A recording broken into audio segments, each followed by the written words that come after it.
From the dawn of consciousness, a spark ignited within us. Not just the crackle of a newfound flame, but the spark of curiosity, of possibility. In a world of shadow and tooth and claw, we discovered fire. It wasn't merely warmth against the biting cold, or a light in the suffocating darkness.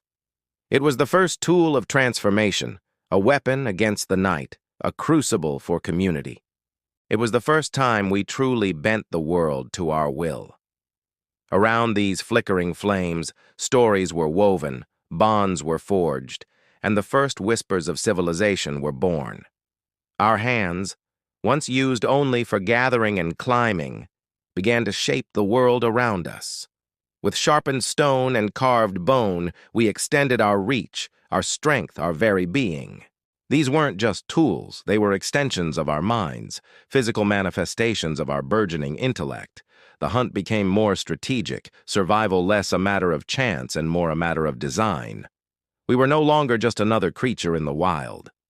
We were becoming its architects. From scattered tribes to sprawling empires, our ambition grew.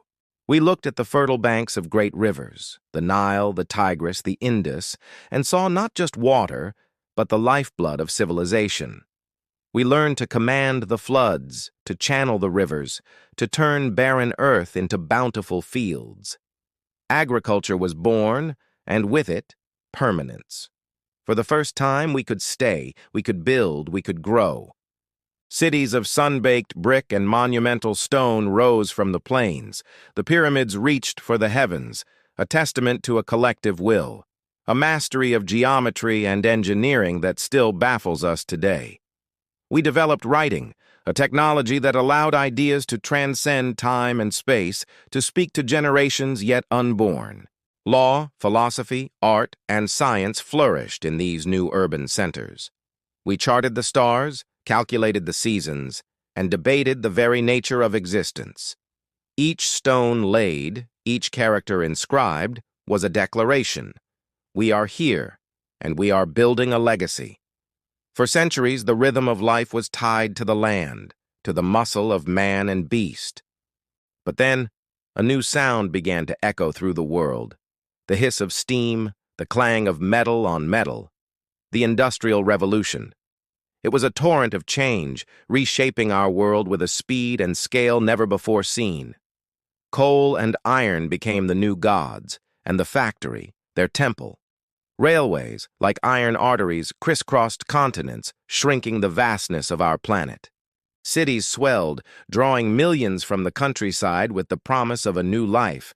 Skylines were redrawn, no longer defined by spires and domes, but by smokestacks and steel skeletons reaching ever higher. The world accelerated, production exploded, life became faster, louder, more interconnected. It was a brutal, beautiful transformation, forging the modern world in fire and steel and setting the stage for the next great leap. Then, in the quiet of laboratories and the hum of university mainframes, another revolution was brewing, a silent one. It wasn't built of steel, but of silicon and light. The digital age. The invention of the transistor, the microchip, the personal computer. These were the building blocks of a new reality. Information, once the privilege of the few, was suddenly democratized. The collected knowledge of our species became accessible with the click of a button.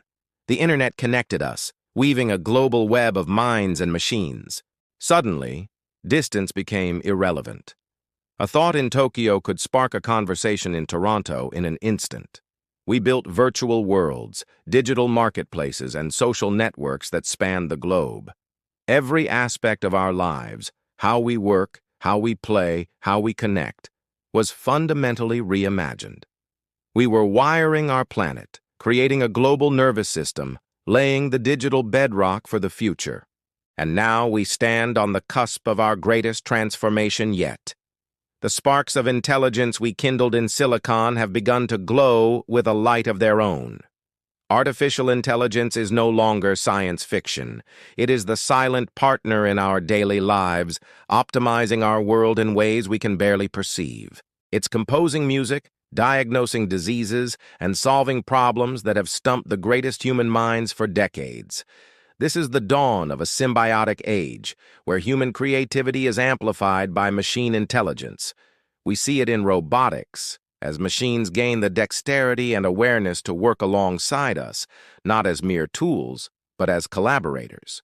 They will build our cities, care for our elderly, and venture into realms too dangerous for us to tread.